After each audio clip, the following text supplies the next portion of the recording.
नमस्कार. जॉब माझा अपडेटवर आपलं सर्वांचं पुन्हा एकदा स्वागत आहे विद्यार्थी मित्रांनो. तर बघा विद्यार्थी मित्रांनो, पोलीस भरतीचे जे फॉर्म आहेत ते सुरू आहेत विद्यार्थी मित्रांनो. ज्याची जी की लास्ट तारीख आहे विद्यार्थी मित्रांनो फॉर्म भरण्याची, ती 30 नोव्हेंबर रोजी असणार आहेत. तर ज्यांनी कोणी फॉर्म भरला नसेल विद्यार्थी मित्रांनो, त्यांनी फॉर्म जो आहे विद्यार्थी मित्रांनो तो भरून घ्या 30 तारखेच्या आत. म्हणजेच साईट हँग व्हायच्या आधी विद्यार्थी मित्रांनो तुमचा फॉर्म भरणं झालेला पाहिजे. तर बघा विद्यार्थी मित्रांनो, आपल्या चॅनलवर विद्यार्थी मित्रांनो इथे जे काही परीक्षा होणार आहे विद्यार्थी मित्रांनो एकूण 100 मार्काची, त्या 100 मार्काच्या परीक्षेमध्ये विद्यार्थी मित्रांनो एकूण 25 मार्काचे जे विद्यार्थी मित्रांनो गणित या विषयावर प्रश्न येणार आहेत. म्हणजे एकूण 25 प्रश्न हे गणित या विषयावर असतील. तर बघा आपल्या चॅनलवर संपूर्ण गणिताचे जे विद्यार्थी मित्रांनो ते तयारी करून घेतली जाणार आहेत. तर त्याच्यामुळे विद्यार्थी मित्रांनो येथे जेवढे काही चॅप्टर येणार आहेत विद्यार्थी मित्रांनो, जेवढे काही टॉपिक येणार आहेत गणित या विषयावर, त्या सर्व टॉपिकबद्दलची जे काही चर्चा विद्यार्थी मित्रांनो, संपूर्ण सिलेबस जे विद्यार्थी मित्रांनो मी चॅनलला अपलोड केलेला आहेत ते जाऊन तुम्ही बघू शकता. आणि त्या पोलीस भरतीच्या आपल्या सिलेबसनुसारच आपले इथे विद्यार्थी मित्रांनो जेवढे काही चॅप्टर आहेत गणिताचे, त्या सर्व चॅप्टर आणि सर्व पॉईंट्स जे विद्यार्थी मित्रांनो त्याचे बेसिक कन्सेप्ट्स आणि त्याच्या काय ट्रिक बनत असतील तर त्या सर्व ट्रिक्स आणि मॅक्झिमम प्रॅक्टिस ज्या विद्यार्थी मित्रांनो प्रॅक्टिस क्वेश्चनद्वारे आपण करून घेतले जाईल इथे. तर जे कोणीही चॅनलवर नवीन असेल विद्यार्थी मित्रांनो त्यांनी अवश्य चॅनलला सबस्क्राईब करावं. आणि बघा विद्यार्थी मित्रांनो इथे बुद्धिमत्ता चाचणी या विषयावर सुद्धा विद्यार्थी मित्रांनो आपले इथे काही जे काही चॅप्टर आहे विद्यार्थी मित्रांनो त्याचे काही बेसिक कन्सेप्ट्स असतील, त्या बेसिक कन्सेप्ट्सवर सुद्धा विद्यार्थी मित्रांनो आपले इथे जे ते क्लासेस घेतले जाईल. तर त्यासाठी सुद्धा विद्यार्थी मित्रांनो तुम्ही चॅनलला अवश्य सबस्क्राईब करा. तर चला तर मग व्हिडिओला सुरुवात करू. तर बघा विद्यार्थी मित्रांनो, आज आपण गणितामध्ये आपलं जे काही पहिलं जे प्रकरण आहे, पहिलं जे काही चॅप्टर आहे विद्यार्थी मित्रांनो तो आहे संख्या म्हणजेच नंबर्स. तर बघा विद्यार्थी मित्रांनो, जे काही संख्येबद्दल जेवढे काही आपले बेसिक कन्सेप्ट असतील विद्यार्थी मित्रांनो ते सर्व बेसिक कन्सेप्ट जाणून घेणं आपल्याला अत्यावश्यक आहेत. कारण बघा यामध्ये विद्यार्थी मित्रांनो बेसिक कन्सेप्टवर कधी परीक्षेमध्ये पोलीस भरतीमध्ये डायरेक्ट बेसिक कन्सेप्टवर आधारित प्रश्न विचारला जातो, किंवा ते बेसिक कन्सेप्ट इतर जे काही आपले प्रश्न असतात विद्यार्थी मित्रांनो गणिताचे ते सर्व सोडवण्यासाठी आपल्याला या बेसिक कन्सेप्टची आवश्यकता असतेच. तर त्याच्यामुळे आपले इथे सर्व बेसिक कन्सेप्ट इथे आपल्या एका व्हिडिओच्या माध्यमातून सर्व बेसिक कन्सेप्ट ज्या विद्यार्थी मित्रांनो जे संख्येच्या बाबतीत आहेत, संख्या या चॅप्टरच्या बाबतीत, ते सर्व बेसिक कन्सेप्ट इथे आपण जाणून घेणार आहोत. आणि सोबतच काही प्रॅक्टिस क्वेश्चन पण बघणार आहोत. तर हा व्हिडिओ जास्तीत जास्त तुम्ही लाईक करा, म्हणजे जास्तीत जास्त विद्यार्थ्यापर्यंत हा व्हिडिओ पोहोचेल. तर बघा विद्यार्थी मित्रांनो, संख्याचे चॅप्टर आहे विद्यार्थी मित्रांनो. बघा आपल्याला माहिती आहे विद्यार्थी मित्रांनो, आपण आतापर्यंत पहिल्या वर्गापासून तर आतापर्यंत जे काही गणित विषय जो शिकलो विद्यार्थी मित्रांनो त्यामध्ये बघा संख्या जे आहेत विद्यार्थी मित्रांनो, संख्येचे काही प्रकार पडतात. जसं की विद्यार्थी मित्रांनो एक प्रकार आहे संख्येचा नैसर्गिक संख्या. तर बघा विद्यार्थी मित्रांनो, नैसर्गिक संख्या म्हणजे कोणत्या संख्या बघा विद्यार्थी मित्रांनो, जसं की बघा 1 पासून तर 1 2 3 4 5 6 अशी एकूण 9 या आकड्यापर्यंत जे विद्यार्थी मित्रांनो हे सर्व जे आकडे आहेत विद्यार्थी मित्रांनो ही संख्या ह्या सर्व नैसर्गिक संख्या आहे. तर बघा नैसर्गिक संख्येमध्ये झिरो जे आहे विद्यार्थी मित्रांनो, झिरो म्हणजे हा जो शून्य जो आहे विद्यार्थी मित्रांनो, नैसर्गिक संख्येमध्ये शून्य कधी येत नाही. त्याच्यामुळे हे लक्षात ठेवा एक कन्सेप्ट महत्त्वाचा, की ज्या काही नैसर्गिक संख्या असतात त्या नैसर्गिक संख्येमध्ये शून्य येत नसतो. शून्य जो आहे विद्यार्थी मित्रांनो तो शून्याचा शोध नंतर लागल्यामुळे बघा विद्यार्थी मित्रांनो नैसर्गिक संख्येमध्ये जो विद्यार्थी मित्रांनो शून्य येत नाही. तर नैसर्गिक संख्येत 1 पासून पुढे म्हणजे नैसर्गिक संख्येमध्ये विद्यार्थी मित्रांनो पहिला अंक हा 1 असतो आणि 1 पासून पुढे बाकी ज्या एवढ्या काही संख्या आहेत त्या नैसर्गिक संख्या आहेत. त्यानंतर बघा पूर्ण संख्या एक प्रकार पडतो पूर्ण संख्या. तर बघा विद्यार्थी मित्रांनो ज्या पूर्ण संख्या आहेत त्यामध्ये झिरो येतो. मात्र म्हणजेच पूर्ण संख्येमध्ये जे काही संख्या आहेत ते झिरोपासून तर 9पर्यंत जेवढे काही 9 एकूण 10 जे काही अंक आहे विद्यार्थी मित्रांनो हे सर्वच्या सर्व 10 अंक हे जे विद्यार्थी मित्रांनो हे पूर्ण संख्येमध्ये येतात. तर नैसर्गिक संख्येमध्ये विद्यार्थी मित्रांनो झिरो येत नाही म्हणजे शून्य येत नाही, तर पूर्ण संख्येमध्ये शून्य येतो. त्यानंतर बघा विद्यार्थी मित्रांनो, संख्येचे दोन आणखी मुख्य प्रकार पडते. एक म्हणजे समसंख्या आणि एक दुसरा प्रकार पडतो विषम संख्या. तर बघा, समसंख्या आणि विषम संख्या या कशा? तर बघा, समसंख्यामध्ये आपल्याला सर्वांना माहीत आहेत की ज्या संख्येला 2ने निश्चित भाग जातो त्या सर्व संख्या ज्या असतात त्या समसंख्या असतात. आणि बघा, ज्या संख्येला 2ने भाग जात नाही अशा सर्व संख्या ह्या विषम असतात. जसं की 1, 3, 5, 7 ह्या ज्या संख्या आहे ह्या विषम आहे, ज्याला 2ने निश्चित भाग जात नाही. तर जसं की 2, 4, 6 ह्या ज्या आहेत याला 2ने निश्चित भाग जातो, म्हणून ह्या ज्या सर्व संख्या आहेत त्या विषम आहेत. तर बघा, याच्या व्यतिरिक्त महत्त्वाचं एक म्हणजे बघा, येथे बघा विद्यार्थी मित्रांनो, काही सम आणि विषम संख्येच्या बाबतीत काही महत्त्वाचे काही एक बेसिक कन्सेप्ट्स आहे जे परीक्षेत डायरेक्ट विचारले जातात. बघा, एक म्हणजे कसं, तर समसंख्या अधिक समसंख्या. तर बघा विद्यार्थी मित्रांनो, कोणत्याही दोन समसंख्याची जी बेरीज असते ती नेहमी विद्यार्थी मित्रांनो ही समसंख्याच असते. कोणत्याही दोन समसंख्याची बेरीज ही नेहमी समसंख्या असते. हे जे कन्सेप्ट आहे विद्यार्थी मित्रांनो, तुम्ही तुमच्या नोटबुकमध्ये लिहून घ्या, तुम्हाला परीक्षेमध्ये डायरेक्ट उपयोगी पडेल. बघा, दोन्ही समसंख्याची बेरीज ही नेहमी समसंख्या असते. जसं की 2 अधिक 4 बघा किती होते 6. तर कोणत्याही दोन समसंख्याची बेरीज ही नेहमी सम असते. त्यानंतर बघा, दुसरा महत्त्वाचा कन्सेप्ट, दोन विषम संख्येची बेरीज जी असते, दोन्ही विषम संख्येची बेरीज जे विद्यार्थी मित्रांनो हे सुद्धा समच असते. हे सुद्धा लक्षात ठेवा की दोन्ही विषम संख्येची बेरीजसुद्धा समच असते. म्हणजेच बघा, 3 अधिक 7 घेतला असता इथे बघा विद्यार्थी मित्रांनो 10 होते, म्हणजेच हे एक समसंख्या आहे. 3 हे विषम आहे, 7ही विषम आहे. म्हणजेच बघा, दोन्ही विषम संख्येची बेरीज असो किंवा दोन्ही समसंख्या असतील त्याची बेरीज असो, हे जे विद्यार्थी मित्रांनो ही एक समसंख्याच असते. आणि एक सम आणि एक विषम संख्या असेल याची जी बेरीज असते विद्यार्थी मित्रांनो ही विषम असते. तर बघा, एक कन्सेप्ट कसा लक्षात ठेवायचा, दोन सेम गोष्टी असेल विद्यार्थी मित्रांनो, सारख्या गोष्टी असतील म्हणजे समसम किंवा विषम याची बेरीज ही नेहमी सम असते. आणि एक सम आणि एक विषम याची जी बेरीज असते हे विषम असते. त्यानंतर बघा, एक गुणाकाराचं एक कन्सेप्ट आहे. जसं की दोन समसंख्या आहे विद्यार्थी मित्रांनो, दोन समसंख्येचा गुणाकार हा जो आहे विद्यार्थी मित्रांनो हा नेहमी सम असतो. जसं की बघा, 2 गुणिले 4 बघा, इथे दोन्ही संख्या सम आहे, या दोघांचा गुणाकार किती येतो तर 8. तर बघा विद्यार्थी मित्रांनो, दोन्ही समसंख्येचा जो गुणाकार आहे हा नेहमी समसंख्या येतो, हे एक लक्षात ठेवा. त्यानंतर बघा, 3 गुणिले 5.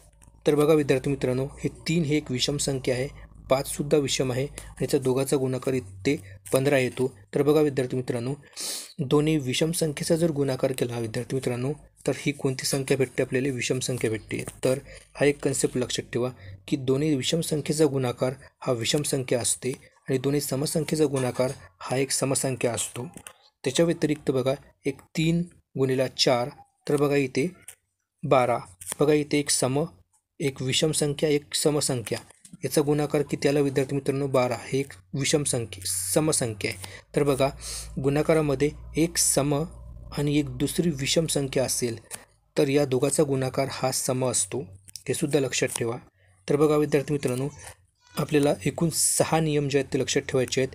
3 नियम हे बेरजेचे आहेत. एक असा की दोन्ही समसंख्येची बेरीज ही जी आहे विद्यार्थी मित्रांनो ही काय असते, नेहमी सम असते. बेरजेच्या बाबतीत बघा विद्यार्थी मित्रांनो, दोन्ही समसंख्येची बेरीज ही सम असते आणि दोन्ही विषम संख्येची जी बेरीज असते हे सुद्धा विद्यार्थी मित्रांनो काय असते, सम असते.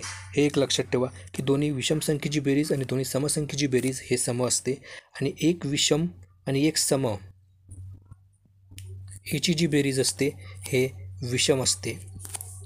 आणि गुणाकाराच्या बाबतीत बघा विद्यार्थी मित्रांनो काय आहे, तर गुणाकाराच्या बाबतीत दोन्ही समसंख्येचा जो गुणाकार आहे हा नेहमी सम असतो, परंतु बघा दोन्ही विषम संख्येचा गुणाकार हा सम नसून आहे ते विषम असतो. हे लक्षात ठेवा की गुणाकाराच्या बाबतीत दोन्ही विषम संख्येचा गुणाकार हा विषम असतो. त्यानंतर बघा विद्यार्थी मित्रांनो, त्यानंतरचा एक मुख्य कन्सेप्ट बघा, अंकाचे दर्शनी मूल्य आणि स्थान मूल्य, म्हणजेच अंकाची दर्शनी किंमत व स्थानिक किंमत. तर बघा, उदाहरणार्थ बघा विद्यार्थी मित्रांनो, एक संख्या असेल बघा, इथे बघा काय दिलं आहे की अंकातील अंकाचे दर्शनी मूल्य जे असते हे त्याचे स्वतःचे मूल्य असते, ते कोणत्याही ठिकाणी असो. म्हणजेच बघा विद्यार्थी मित्रांनो, जसं की एक इथे संख्या आहे, जसं की बघा इथे हे बघा इथे 6,872 ही एक संख्या आहे विद्यार्थी मित्रांनो. तर बघा इथे 2 ही जी संख्या आहे, ह्या संख्येचं जे काही विद्यार्थी मित्रांनो जे काही दर्शनी किंमत आहे, म्हणजे दर्शनी किंमत ही किती असेल, तर बघा हे 2 असते. 7ची दर्शनी किंमत इथे बघा विद्यार्थी मित्रांनो हे 7 असते. म्हणजेच बघा विद्यार्थी मित्रांनो, दर्शनी किंमत म्हणजे काय असते बघा, अशी किंमत जे की ती फक्त ती संख्याच असते, सिंगल संख्या, म्हणजे एक सिंगल संख्या असते. जसं की बघा इथे 2ची जी काही स्थानिक किंमत दर्शनी जी किंमत असते ती 2 असते. इथे हे जो 7 आहेत, ह्या 7ची दर्शनी किंमतसुद्धा 7च आहे. 8ची ही 8 आहे आणि 6ची ही 6 आहे. बघा विद्यार्थी मित्रांनो, इथे 2 हा जो अंक आहे विद्यार्थी मित्रांनो हा एकक स्थानीय आहे, 7 हा दशक स्थानीय आहे, 8 हा शतक स्थानीय आहे आणि 6 जो आहे तो हजाराच्या स्थानी विद्यार्थी मित्रांनो. तर बघा तरीसुद्धा याची जी काही दर्शनी किंमत असते विद्यार्थी मित्रांनो ती एकच असते. ती म्हणजे कोणती, तिची ती जी स्वतःची जी किंमत असते, जसं की 2ची दर्शनी किंमत ही नेहमी 2 आहे. इथे 6 जरी हजार स्थानी असेल तरीसुद्धा इथे याची जी दर्शनी किंमत असते, म्हणजे दर्शनी बघा विद्यार्थी मित्रांनो, दर्शनी म्हणजे अशी किंमत की त्याची जी काही स्वतःची जी काही किंमत असते, म्हणजे जी आपल्याला दिसते फक्त डायरेक्ट डोळ्याने, ते जी काही किंमत असते त्याला आपण दर्शनी किंमत म्हणतो. त्याला कोणत्याही प्रकारची विद्यार्थी मित्रांनो स्थानिक किंमत नसते. म्हणजेच जसं की एक संख्या असेल 100, या 100मध्ये बघा विद्यार्थी मित्रांनो इथे 0ची दर्शनी किंमत 0 आहे आणि 1ची सुद्धा एकच आहे. परंतु विद्यार्थी मित्रांनो याच्यामध्ये एक स्थानिक किंमत आहे. स्थानिक किंमतीमध्ये याच्या उलट असते. तर बघा स्थानिक किंमतीत बघा विद्यार्थी मित्रांनो, बघा 6,872 ही जी संख्या आहे याच्यामध्ये दर्शनी किंमत जी आहे हे त्याची स्वतःची किंमत आहे, म्हणजेच 2ची 2, 7ची 7, 8ची 8, 6ची 6. परंतु याच्यामध्ये बघा स्थानिक किंमत म्हणजे त्याची जे काही ते स्थान आहे, जसं की 2 बघा विद्यार्थी मित्रांनो इथे सर्वात शेवट आहे. म्हणजेच 2 हे जे विद्यार्थी मित्रांनो हे एकक स्थानी आहे. तर 2ची जी काही स्थानिक किंमत असेल विद्यार्थी मित्रांनो ती काय असेल, तर ती 2 असेल. 2ला एकक स्थानी असल्यामुळे याला 1ने गुणले जाते नेहमी. म्हणजे कोणतेही एकक स्थानी असलेली जी किंमत असते त्याच्या गुणाकारामध्ये नेहमी विद्यार्थी मित्रांनो 1 असते. म्हणजे 2ची जी काही स्थानिक किंमत आहे विद्यार्थी मित्रांनो इथे हे फक्त 2 आहे. आणि इथे बघा 7 बघा इथे 7, या 7ची जी स्थानिक किंमत असेल विद्यार्थी मित्रांनो ही 7 नाही, तर बघा 7ची जी स्थानिक किंमत असेल विद्यार्थी मित्रांनो ती इथे 70 असेल. म्हणजे कशी बघा त्याची जे काही त्या स्थानावरची जी किंमत असते, जसं की 6,872 जे आहे विद्यार्थी मित्रांनो हे एकक स्थानी आहे, हे दशक स्थानी आहे. दशक स्थानी असल्यामुळे याची जी किंमत असते विद्यार्थी मित्रांनो ही ह्या किमतीला 10ने मल्टिप्लाय करायला लागते. म्हणजे दशक स्थानी आहे, म्हणजेच हे काय असेल, हे 7ची स्थानिक किंमत ही 70 असते. तशाच प्रकारे 8 हे शतक स्थानी आहे, म्हणजेच 8 हे 100च्या घरात आहेत. म्हणजेच बघा 8ची जी काही स्थानिक किंमत असेल विद्यार्थी मित्रांनो ती 8 गुणिले 100 म्हणजेच 800 जे विद्यार्थी मित्रांनो ती याची ही स्थानिक किंमत बनेल. तर बघा याच्यामध्ये बघा विद्यार्थी मित्रांनो आपल्याला कळून चुकलं असेल की दर्शनी किंमत म्हणजे काय आणि स्थानिक किंमत म्हणजे काय. दर्शनी किंमत म्हणजे त्याची जी स्वतःची जी किंमत असते, त्याची अंकाची ती किंमत असते दर्शनी किंमत. भलाही मग विद्यार्थी मित्रांनो तो जो आकडा आहे तो कोणत्याही स्थानी असो, तो दशक स्थानी असो अथवा शतक स्थानी असो, तरीसुद्धा त्याची स्थानिक दर्शनी किंमत ही ती एक सिंगल आकडा म्हणजे एक साधा अंकच असतो. आणि त्याची जी स्थानिक किंमत असते विद्यार्थी मित्रांनो हे स्थानिक किंमत ही त्याच्या जे काही स्थानानुसार, म्हणजेच तो जर दशक स्थानी असेल तर त्याची स्थानिक किंमत दशक स्थानासारखी असते, म्हणजे 10च्या पटीत असते. आणि ते जर शतक स्थानी असेल तर त्याची जो की स्थानिक किंमत असते ते 100च्या पटीत असते. त्यानंतर बघा विद्यार्थी मित्रांनो आणखी एक बघा संख्येचा आणखी एक प्रकार पडतो, तो म्हणजे मूळ संख्या. मूळ संख्या म्हणजे कोणत्या प्रकारची संख्या? तर बघा विद्यार्थी मित्रांनो, काही संख्या बघा विद्यार्थी मित्रांनो, जसं की आपण काही संख्या बघितल्या, जसं की काही संख्या ह्या समसंख्या असतात, काही ह्या विषम असतात. म्हणजेच ज्याला 2ने भाग जातो त्या सम आणि ज्या 2ने भाग जात नाही त्या विषम. तशाच प्रकारे एक संख्या असते विद्यार्थी मित्रांनो, मूळ संख्या. तर मूळ संख्या म्हणजे बघा विद्यार्थी मित्रांनो, अशा संख्या ज्या संख्येला मूळ संख्या म्हणजे अशा संख्या की ज्या संख्येला त्याच संख्येने म्हणजे स्वतःच्या त्याच संख्येने व एकने ह्या 2 अंकानेच फक्त भाग जात असेल त्या सर्व संख्या ज्या असतात विद्यार्थी मित्रांनो मूळ संख्या असतात. यालाच आपण विद्यार्थी मित्रांनो इंग्लिशमध्ये प्राईम नंबर्स म्हणतो. इंग्लिश मिडियमवाले विद्यार्थी असेल तर त्यांना माहीत असेल प्राईम नंबर्स काय. तर बघा विद्यार्थी मित्रांनो, प्राईम नंबर किंवा मूळ संख्या जी असतात विद्यार्थी मित्रांनो, अशा संख्या असतात ज्या संख्येला फक्त आणि फक्त एकने व त्याच्या स्वतःची जी संख्या असते तेनेच भाग जात असतील तर त्या सर्व संख्या विद्यार्थी मित्रांनो मूळ संख्या असते. म्हणजेच बघा विद्यार्थी मित्रांनो, त्या संख्येला इतर दुसऱ्या कोणत्याही संख्येने भाग जात नाही, त्याला फक्त एकने आणि त्याच्या स्वतःच्या संख्येने भाग जात असेल त्या. जसं की बघा इथे काही संख्या आहे विद्यार्थी मित्रांनो, जसं की बघा इथे 2 आहे, 3 आहे, 5 आहे, 7 आहे, 11 आहे. तर बघा विद्यार्थी मित्रांनो, इथे बघा 2, 3, 5, 6 आणि 7. बघा विद्यार्थी मित्रांनो, हे जे आहेत ह्या संख्येला बघा विद्यार्थी मित्रांनो फक्त आणि फक्त 2 संख्येनेच भाग जातो. म्हणजे कोणती बघा, इथे बघा 2ला विद्यार्थी मित्रांनो 2ने भाग जातो 1 आणि दुसरा 1ने भाग जातो. इतर कोणत्याही संख्येला भाग जात नाही, म्हणून 2 ही विद्यार्थी मित्रांनो ही मूळ संख्या असेल. तसेच प्रकारे 3 विद्यार्थी मित्रांनो बघा 3 ही एक विषम संख्या आहे, परंतु बघा विद्यार्थी मित्रांनो विषम संख्येसोबतच ही मूळ संख्या आहे. बघा 3ला 3ने आणि 1ने ह्याच संख्येने भाग जातो. तशाच प्रकारे 5 तर म्हणजेच मूळ संख्या कोणत्या, तर ज्या संख्येला त्याच स्वतःच्या संख्येने व 1ने भाग जाईल अशा संख्या. बघा विद्यार्थी मित्रांनो, इथे 9 ही जी संख्या आहे विद्यार्थी मित्रांनो ही एक विषम संख्या आहे, परंतु बघा विद्यार्थी मित्रांनो विषम संख्या जरी असेल हे तरीसुद्धा ही मूळ संख्या नाही. कारण बघा विद्यार्थी मित्रांनो इथे याला 9ने 1ने व आणखी एका म्हणजेच 3ने सुद्धा भाग जातो. म्हणजेच बघा विद्यार्थी मित्रांनो इथे आणखी दुसऱ्या संख्येने भाग जात असेल तर ती संख्या मूळ संख्या नसते. तर मग बघा विद्यार्थी मित्रांनो, मग ती संख्या कोणती असेल? म्हणजेच बघा आपल्याला माहीत आहे की मूळ संख्या म्हणजे कोणत्या संख्या, तर अशा संख्या ज्या त्या संख्येला 1ने व त्याच संख्येने भाग जातात अशा मूळ संख्या. तर बघा विद्यार्थी मित्रांनो, उरलेल्या ज्या काही इतर संख्या असतील जसं की 4 आहे, 6 आहे, 9 आहे, अशा इतर संख्या ज्या विद्यार्थी मित्रांनो जे मूळ संख्या सोडून त्या संख्येला काय म्हणतात, तर त्या संख्येला विद्यार्थी मित्रांनो संयुक्त संख्या म्हणतात. काय म्हणतात, तर संयुक्त संख्या. हे सुद्धा तुम्ही लक्षात ठेवा की ज्या संख्या मूळ संख्येच्या व्यतिरिक्त ज्या संख्या असतात त्या संयुक्त संख्या म्हणतात. बघा मागच्या वर्षी काही परीक्षेमध्ये पोलीस भरतीमध्ये विद्यार्थी मित्रांनो संयुक्त संख्या म्हणजे काय याबद्दल जे परीक्षेत प्रश्न विचारलेला गेला होता.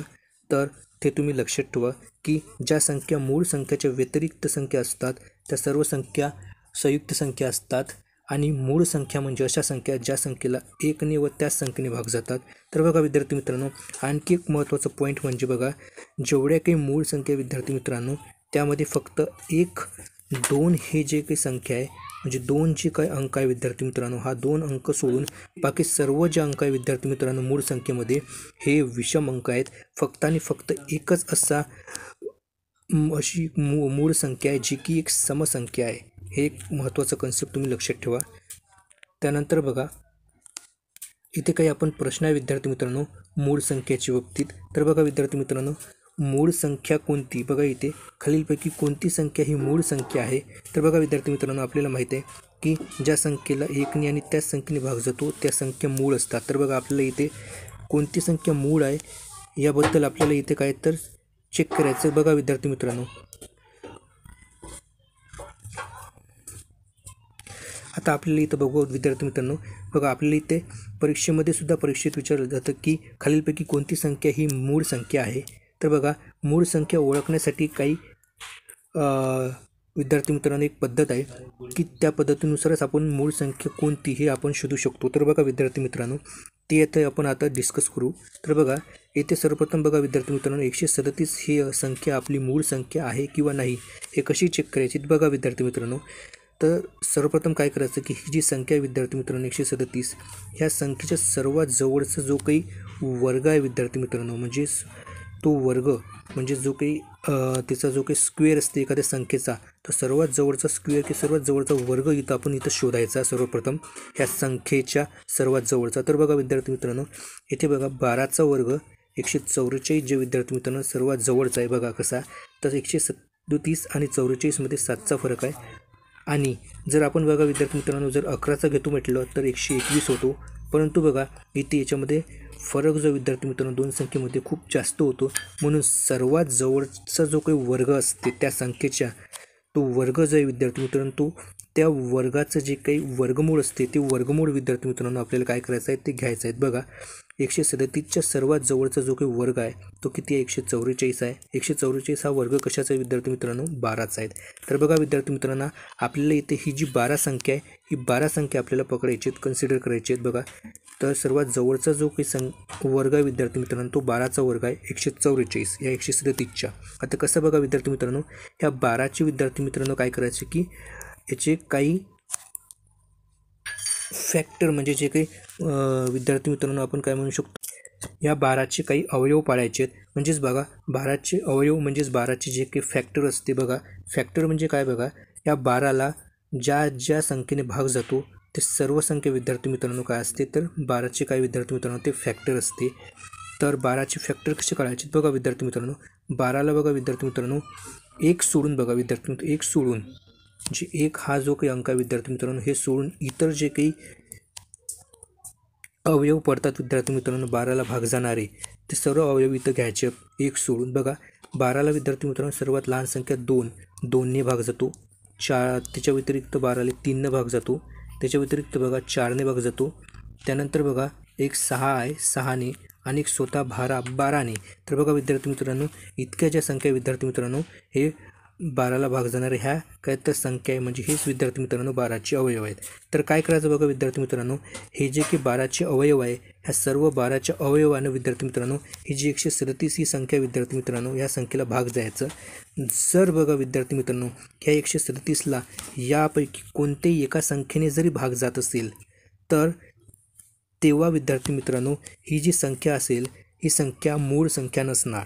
बघा विद्यार्थी मित्रांनो मूळ संख्या ओळखण्यासाठी याच्यामध्ये काय घ्यायचं की त्या संख्येच्या सर्वात जवळचा संख्येचा वर्ग घ्यायचा त्याचं वर्गमूळ जे विद्यार्थी मित्रांनो त्या संख्येचं वर्गमूळ जे येते त्या वर्गमूळाचे एकूण फॅक्टर पडायचे म्हणजे त्याचे अवयव त्या अवयवापैकी कोणतेही एका अवयवाने जरी म्हणजे एका फॅक्टरने जरी भाग जात असेल ह्या संख्येले तर बघा विद्यार्थी मित्रांनो ही संख्या मूळ संख्या नसणार.